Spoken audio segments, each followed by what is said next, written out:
샀을 때 그 시점에 금리가 고정이 되는 거잖아요. 중간중간에 얼마의 거래를 할 수 있는지를 계속해서 평가를 하게 되거든요. 그러다 보니까 채권은 굉장히 가격이 막 변하는 것처럼. 그럼 정말 단순히 생각했을 때 투자 기간이 길다고 해서 무조건 좋은 거는 아니겠네요.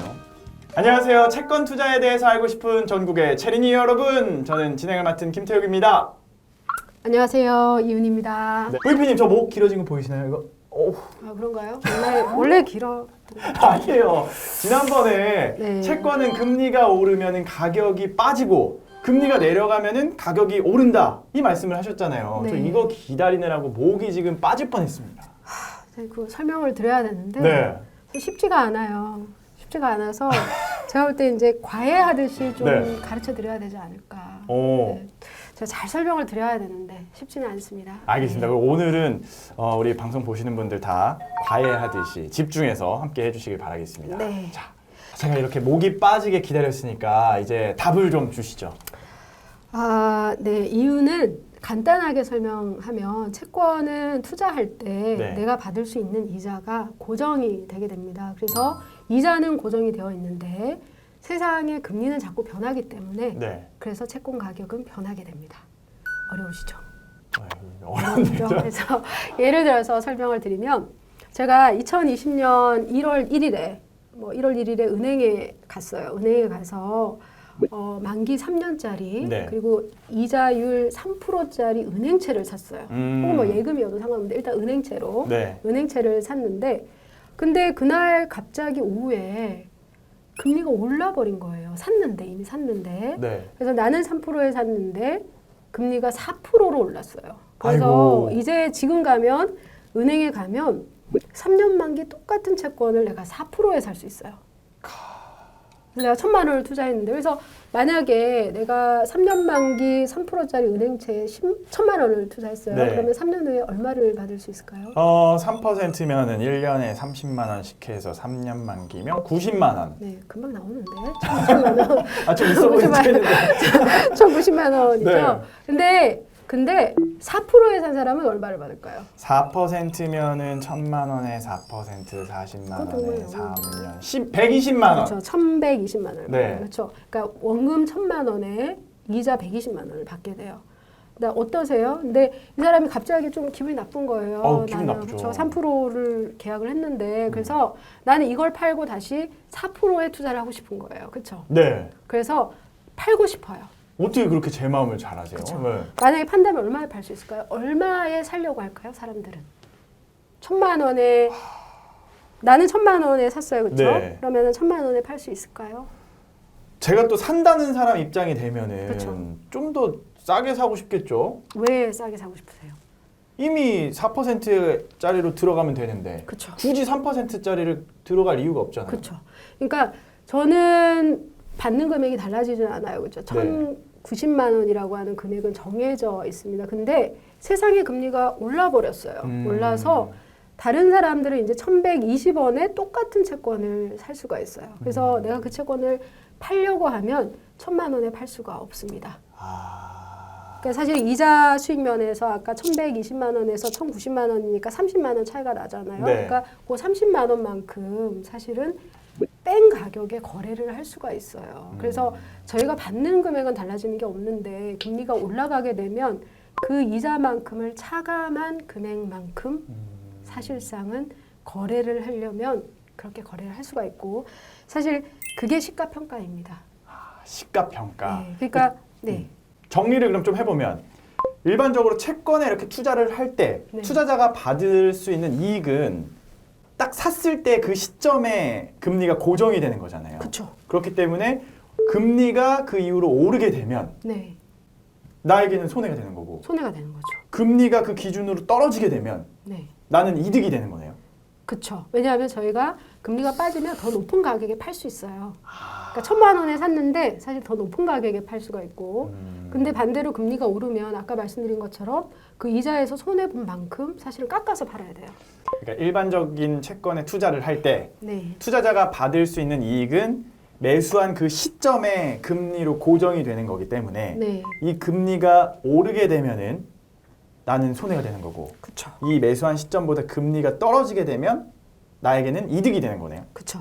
그래서 만기까지 보유하면 사실은 본인이 받게 될 금액이 달라지진 않아요. 근데 아까 말씀드린 것처럼 중간에 거래를 할 수 있는 가격으로 사실은 채권은 평가를 하거든요. 네. 채권도 근데 시가 평가를 안 할 수도 있어요.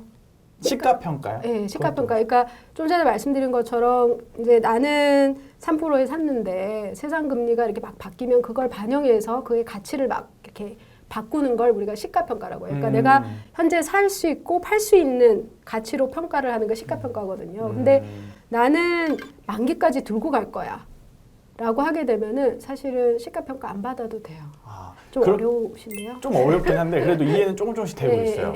그러면 예금 같은 경우에는 시가 평가를 안 하는 거네요. 안 하는 거죠. 그래서 사실 여러분이 3년 만기 정기예금을 딱 가입을 하신다라고 하면 사실은 사람들은 그냥 내 이익은 고정돼 있다고 생각을 하거든요. 근데 사실은 채권처럼 똑같이 시가 평가를 하면 똑같습니다.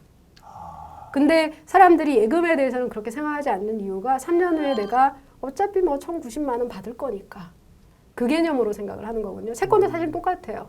똑같긴 한데 받을 금액이 달라지진 않는데 중간중간에 얼마의 거래를 할 수 있는지를 계속해서 평가를 하게 되거든요. 그러다 보니까 채권은 굉장히 가격이 막 변하는 것처럼 실제로 변하죠. 변하긴 하죠. 그거는 왜냐하면은 그때그때 금리 상황에 맞춰서 평가를 해버리니까.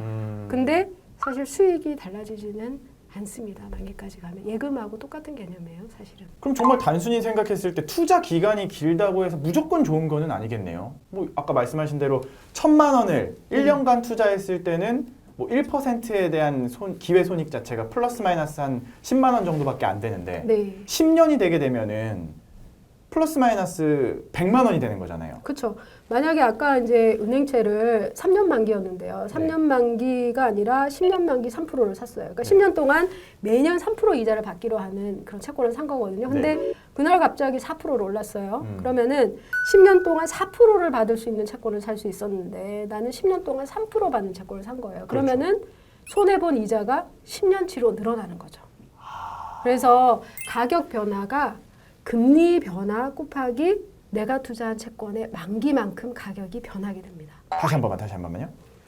가격 변화가 금리 변한 거 있잖아요. 네. 3%에서 4%가 변했어요. 그렇죠? 그러니까 이자를 손해본 그 폭 곱하기 내가 기간.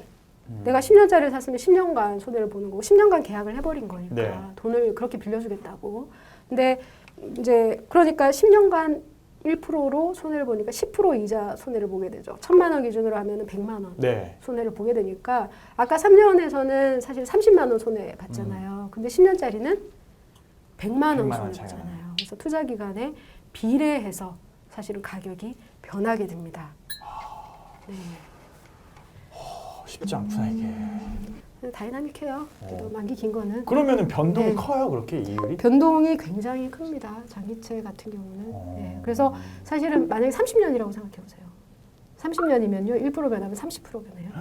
그러니까 굉장히 변동률이 큽니다. 그래서 채권에 투자하실 때 내가 채권에 잠깐 투자하고 이제 딴 데 투자해야 되겠다. 말하자면은 잠깐 내가 투자하겠다라고 생각하시면 장기 채권에 투자하시면 안 됩니다. 변동성이 너무 커서. 근데 우리가 채권에 투자하는데 예를 들어서 퇴직연금처럼 길게 투자하는 자금들 있잖아요. 뭐 6년, 7년 이렇게 투자하시는 자금들 같은 경우는 사실은 좀 긴데 투자하는 게 좋은 거죠.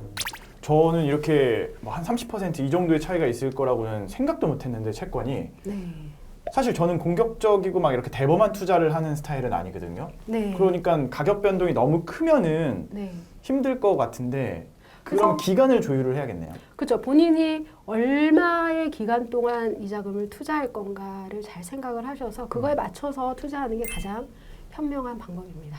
그럼 이런 투자 기간 외에도 지난번에 그 투자 채권의 신용 등급에 따라서 금리가 달라진다고 했잖아요. 이런 것도 그럼 영향이 있겠네요. 그렇죠. 신용 등급에 따라서 사실은 뭐 부도 확률도 달라지게 되고 그리고 등급 하락 확률도 달라져서 사실 자기가 투자를 할 때 내가 그런 부분의 위험을 감내할 수 있는 능력이 되는지 그렇잖아요. 투자해놓고 내가 너무 불안하면 안 되잖아요. 그리고 실제로 부도가 나면 안 되고 그래서 실제로 내가 감내할 만한 능력이 있는지 그리고 내가 투자를 하는데 그 투자 위험에 대해서 충분한 보상을 받고 있는지 다시 말하면 가상금리를 충분하게 받고 있는지 그런 부분들을 잘 체크하셔서 투자하셔야 됩니다. 가상금리. 가상금리, 네. 크레딧 스프레드, 신용 스프레드. 또 어려운 단어. 감사합니다.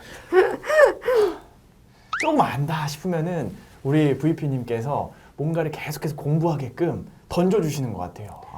좀 있어 보이잖아요. 채권에 쿠폰이 있다고요?